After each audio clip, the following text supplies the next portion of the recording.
As I headed towards the bus stop and observed what I had just discovered, I couldn't help smiling. On one of the films, I had said that Bob had saved my life. When I first heard it, I thought it sounded a bit crass, a bit an exaggeration too. But as I walked along the road and put it all into perspective, it began to sink in. It was true, he really had. In the 2 years since I'd found him sitting in that half-lit hallway, he had transformed my world. Back then, I'd been a recovering heroin addict, living a hand-to-mouth existence. I was in my late 20s, and yet I had no real direction or purpose in life beyond survival. I lost contact with my family and barely had a friend in the world. Not to put too fine a point on it, my life was a total mess. All that had changed. My trip to Australia hadn't made up for the difficulties of the past, but it had brought me and my mother back together again. The wounds were being healed. I had the feeling we were going to become close again. My battle with drugs was finally drawing to, to a close, or at least I hoped it was. The amount of Subutex I had to take was diminishing steadily. The day when wouldn't have to take it all was looming into view on the horizon. I could finally see an end to my addiction.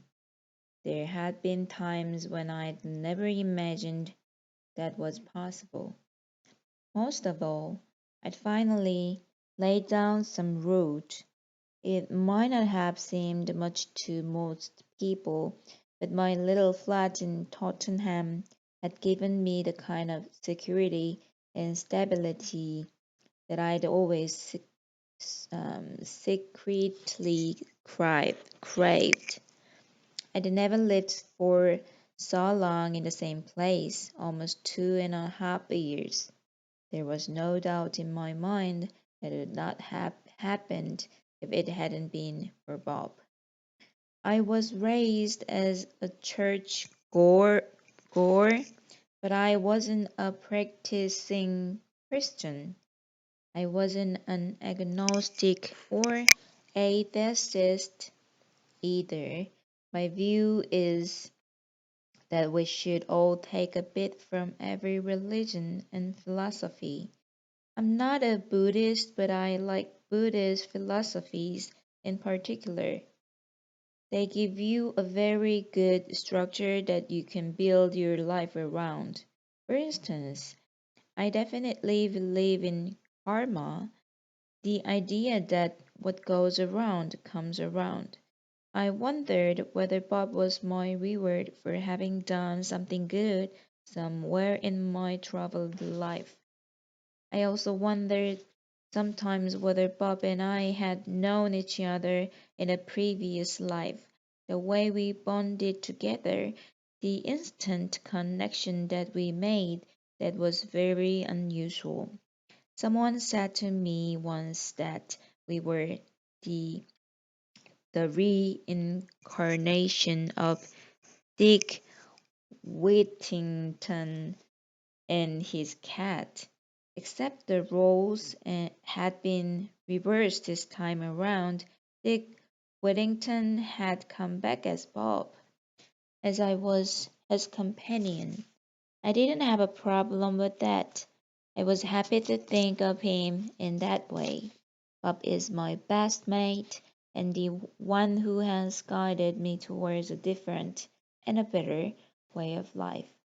He doesn't demand anything complicated or unrealistic in return. He just needs me to take care of him, and that's what I do. I knew the road ahead wouldn't be smooth. We were sure to face our problems here and there. I was still working on the streets of London after all. It was never going to be easy, but as long as we were together, I had a feeling it was going to be fine. Everybody needs a break, everybody deserves the second chance. Bob and I had taken ours. 끝났어? Oh, acknowledgement. Writing this book has been an amazing collaborative experience, one in which so many people have played their part. First and foremost, I'd like to thank my family and my mom and dad in particular for giving me the sheer bloody minded determination that has kept me going through some dark times in my life. I'd also like to thank my godparents, Terry and Merlin Winters, for being such great friends to me. In the streets of London, so many people have shown kindness to me over the years, but I'd like to single out Sam, Tom, Lee, and 아이고, Rita, the big issue coordinators who have been so generous to me. I'd also like to thank our outreach workers, Kevin and Chris, for their compassion and understanding. Thanks also Blue Cross and RSPCA for their valuable advice to Davik and Davika, Lini, and the rest of the staff at Angel Tube Station who have been so supportive of me and Bob. I'd also like to thank Food for Thought and Hicks in Neil Street who have always offered me and Bob a warm cup of tea and a saucer of milk as well as Dolly at Diamond Shacks. And Paul and Dan, the cobblers, 왜 읽고 있어? Who have always been my good friends. I'd like also to mention Pete Watkins at Corrupt Right Records, DJ Cabby, Naked Mosaic, Homes and Wave. This book would never have happened if it hadn't been for my agent, Mary. It was she who first approached me with the idea. It sounded pretty crazy at the time, and I'd never have been able to get it all down and turned into a coherent story without the help of her and the writer Gary Jenkins. So heartfelt thanks to both Mary and Gary. And my publisher, I'd like to thank something good. The word according to Bob. Bible now. Chapter 1. Night Watchman. 뒤에 이건 뭘까요? It had been one of those days, the type where anything that could go wrong had gone wrong. It had begun when my alarm had failed to go off and I'd overslept, which meant that my cat Bob and I were already running late when we set off to catch the bus near my flat in Tottenham, North London, on our way to Islington, where I sold the homeless magazine The Big Issue. We were barely 5 minutes into our journey when things went from bad to worse. Bob was sitting in his usual position, half asleep on the seat next to me when he suddenly lifted his head, looking around suspiciously. In the 2 years since I met him, Bob's ability to sniff trouble had been pretty near infallible. Within moments, the bus was filled with an acrid, burning smell, and the panicked driver was announcing that our journey was being terminated and we all had to get off immediately. It wasn't quite the evacuation of the Titanic, but the bus was three-quarters full, so there was a lot of chaotic pushing and jostling. Bob didn't seem in rush, so we left them to it and were among the last to get off. which, as it turned out, was a wise decision. The bus may have smelled awful, but at least it was warm. We had come to a halt opposite a new building site from where icy winds were whipping in at a rate of knots. I was glad that, while dashing out of my flat, I hurriedly wrapped a particularly thick woolen scarf around Bob's neck. The crisis turned out to be nothing more serious than an overheated engine, but the driver had to wait for a bus company mechanic to fix it. So, amid much grumbling and complaining, about 2 dozen of us were left standing on the freezing cold pavement for almost half an hour while we waited for a replacement bus. The late morning traffic was terrible, so by the time Bob and I hoped up at our destination, Islington Green, we had been on the road for more than an hour and a half. We were now seriously late. I was going to miss the lunchtime rush, one of the most luck, lucrative times for selling the magazine.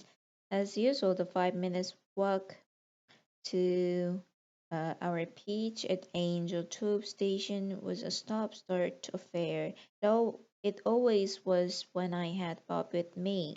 Sometimes I walked with him on a leather lead, but more often that not we traveled with him perched on my shoulders, gazing curiously out at the world like the lookout on the prow of a ship. It wasn't something people were used to seeing every day of the week, so we could never walk more than 10 yards without someone wanting to say hello and stroke him or take a photograph. That didn't bother me at all. It was a uh, charismatic, striking, looking fellow, and I knew he relished the attention provided was friendly. Unfortunately, that wasn't something that could be guaranteed. The first person to stop us today was a little Russian lady who clearly knew as much about handling cats as I did about reciting Russian poetry. Oh, cats, so pretty, she said, collaring us in Camden Passage, the alleyway of restaurants, bars, and antique shops that runs along the southern part of Islington Green. I stopped to let her say hello properly, but she immediately reached up to Bob and tried to touch him on the nose. Not a clever move. Bob's instant reaction was to lash out, fending her off with a wild wave of his paw and very loud and emphatic ew. Fortunately, he didn't scratch the lady, but he did leave her a little shaken, so I had to spend a few minutes making sure she was all right. It's okay, I only want to be friend, she said, looking as white as a sheet. She was quite elderly, and I was worried that she might kneel over from a heart attack. You should never do that to an animal, madame, I told her, smiling and being as polite as possible. How would you react if someone tried to put their hands on your face? You're lucky he didn't scratch you. I don't mean to upset him, she said. I felt a bit sorry for her. Come on, you two, let's be friends, I said, trying to act as the peacemaker. It was reluctant at first. It made his mind up, but he eventually relented, allowing her to run her hand very gently along the back of his neck. The lady was very apologetic and very hard to shake off. Ah, very, very, very sorry. She kept saying, no problem, I said, by now desperate to get going.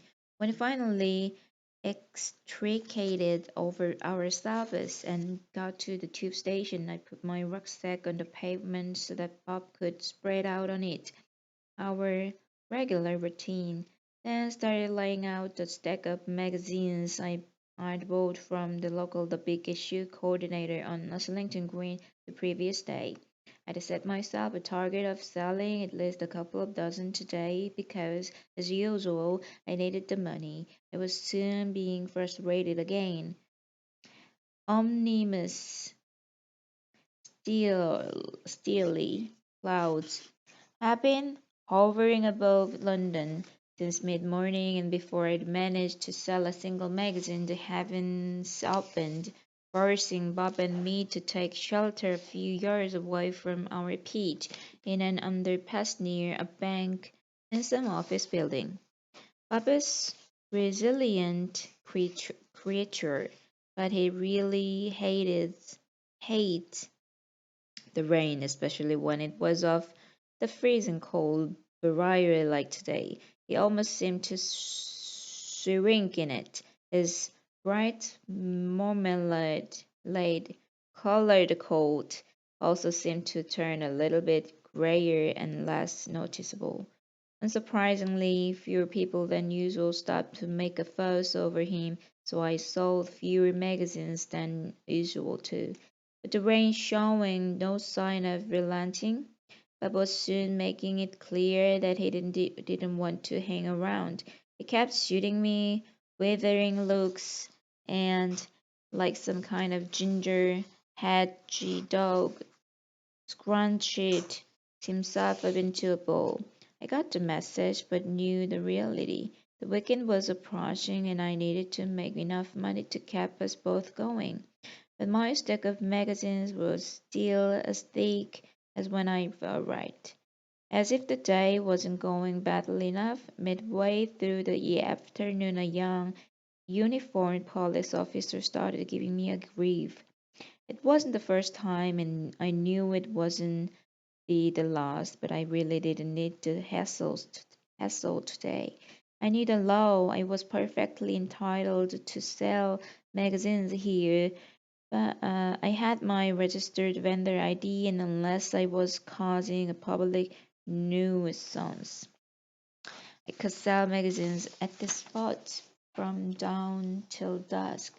Sadly, he didn't seem to have anything better to do with his day, and instead it on searching me. I had no idea what he was risk- risking me for.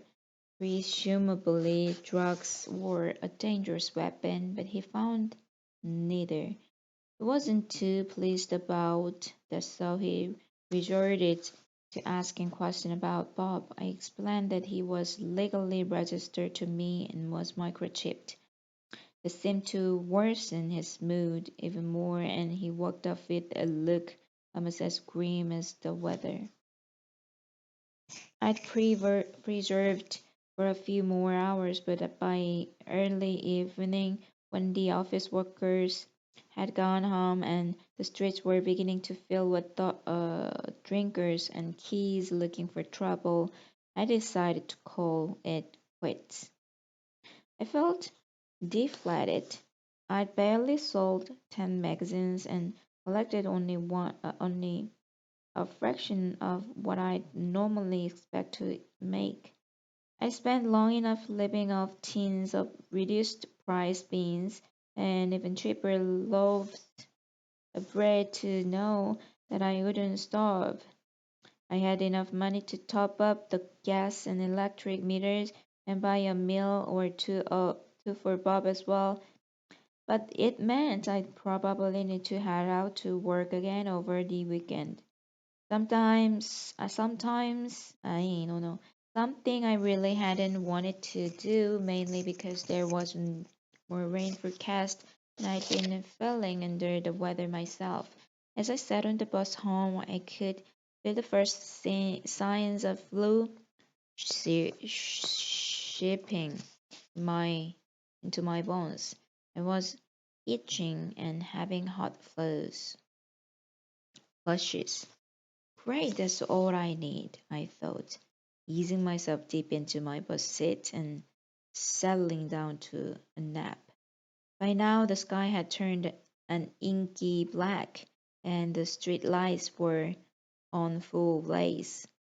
There was something about London at night that fascinated Bob.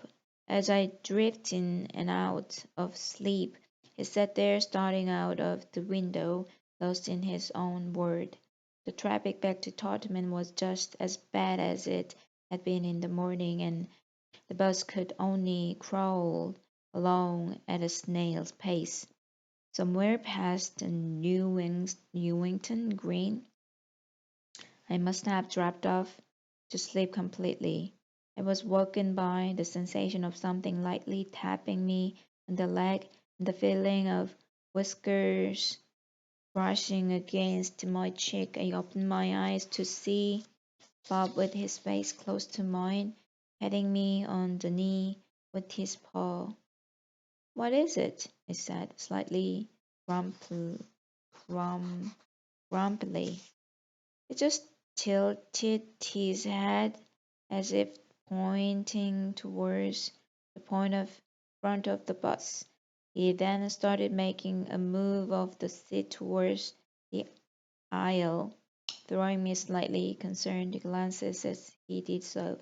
"Where are you off to?" I was about to ask, but then I looked out on the street and realized where we go. "Oh, shit," I said, jumping up out of my seat immediately. I gripped my rucksack and hit the stop button just in the nick of time. 30 seconds later, and it would have been too late. If it hadn't been for my little night watchman, we'd haven't flown past our bus stop. On the way home, I popped into the convenience store on the corner of our road and bought myself some cheap flu remedy tablets. I also got Bob some nibbles and a pouch of his favorite chicken dinner. It was at the least I could do, after all. It had been a miserable day, and it would have been easy to feel sorry for myself. But back in the warmth of my little one bedroomed flat, watching Bob wolfing down his food, I realized that actually I had no real cause to complain. If I'd stayed asleep on the bus much longer, I could easily have ended up miles away. Looking out the window, I could see that the weather was, if anything, getting worse. If I'd been out in this rain, I could easily have developed something a lot worse than my flu. I'd had a fortunate escape. I knew I was lucky in a more profound way as well. There's an old saying that a wise man is someone who doesn't grieve for the things of which he doesn't have, but is grateful for the good things that he does have. After dinner, I sat on the sofa, wrapped it in a blanket, sipping a hot toddy of honey, lemon, and hot water, topped up with a tiny shot of whiskey from an old miniature I had lying around. I looked at Bob snoozing contentedly in his favorite spot near the radiator, the troubles of earlier in the day long forgotten. In that moment, he couldn't have been happier. I told myself that I should view the world the same was.